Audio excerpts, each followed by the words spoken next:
Welcome to chapter 14 of Intro to Psychology. In this video, we're going to be talking about coping with stress. Martin Seligman is a relatively famous psychologist, American psychologist, who did studies on what he called learned helplessness, an acquired belief that one is powerless to do anything about their situation.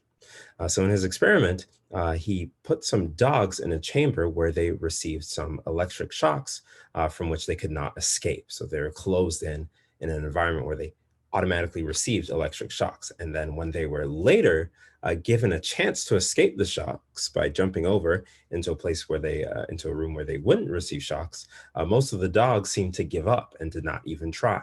And he concluded that they had acquired a state of learned helplessness, that they had learned, much like when we talked about classical conditioning and operant conditioning.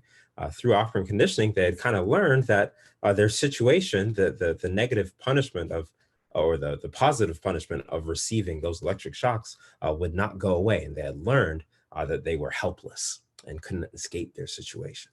And so Dr. Seligman proposed that learned helplessness may be a possible cause of depression, that people get into a state where they feel like they are powerless, that their ability to cope with stressors or the events that they perceive as threats are not effective and will never change. And that cognitive process leads people to a state of depression.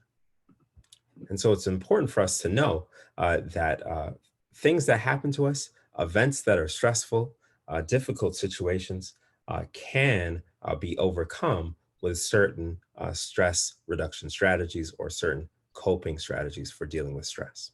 One of the most important ways that we can deal with stress and that really determines who experiences mental illness or the difficulties with their mental health is social support. The fundamental human quality of the need for strong and stable relationships. It's been said that humans are social beings, that we thrive on social support, on having good, strong relationships with friends, family, and even acquaintances.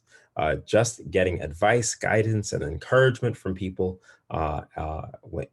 many research studies has been shown to be such a strong predictor of health outcomes for a variety of psychophysiological problems.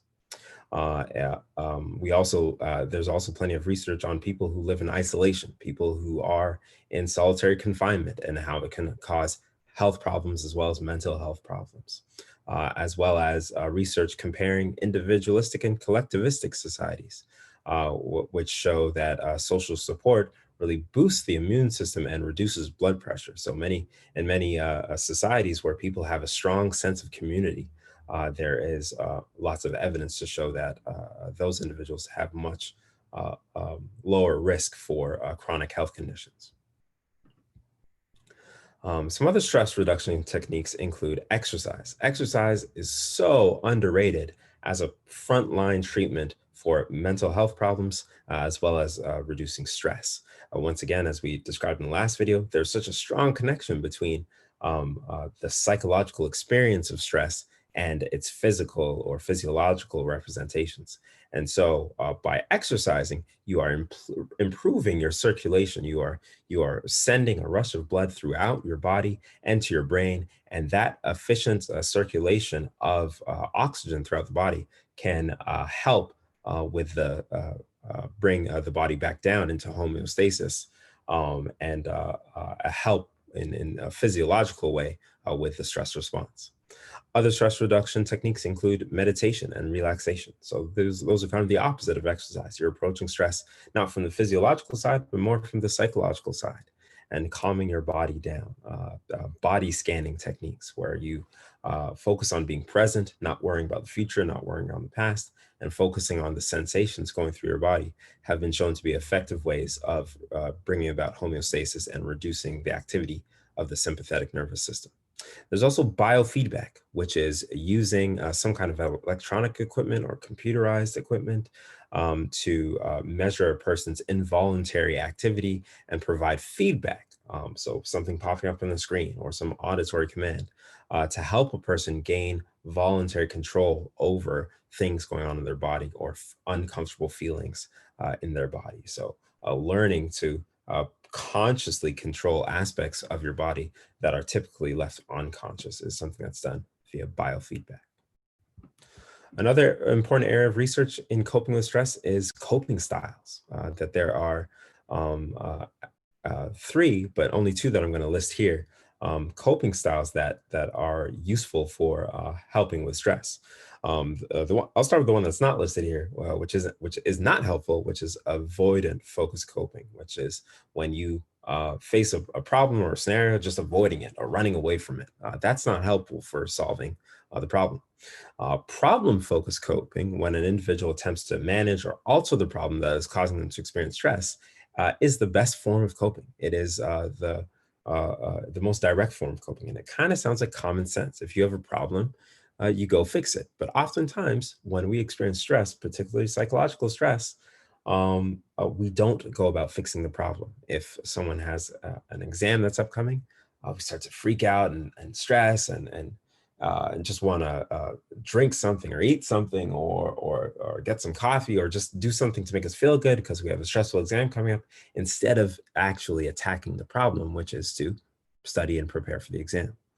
Oftentimes, our stress response is avoidant in nature. We're running away from the problem instead of identifying the problem, considering possible solutions, weighing the costs and benefits of those solutions, and then finding the right way of going about solving the problem. Another coping style is emotion focused coping, which is any efforts to reduce or change the negative emotions associated with stress. And so that's an intermediate coping style. It's not quite as good as problem focused coping, but also is important.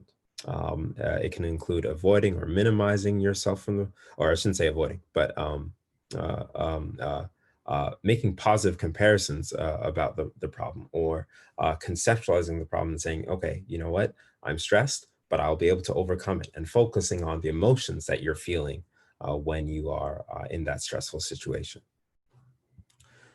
And so, as we've already mentioned, coping with stress is really a holistic process. In order to have an optimal stress response, it's important to make sure that all aspects of your life are in balance or in homeostasis with one another. So those things, a popular recommendation for living a healthy life that will avoid chronic illness or stress that could lead to chronic illness is something called New Start. So this acronym highlights how nutrition, exercise, water, sunlight, temperance being having balance in your diet and in your exercise, as well as getting fresh air, getting rest, are all an important part of maintaining a healthy lifestyle, as well as trust. It's been shown that trust in a higher power. It may be a religion. It may be an otherwise non-religious spiritual activity. Is another strong predictor of better health outcomes for chronic illnesses.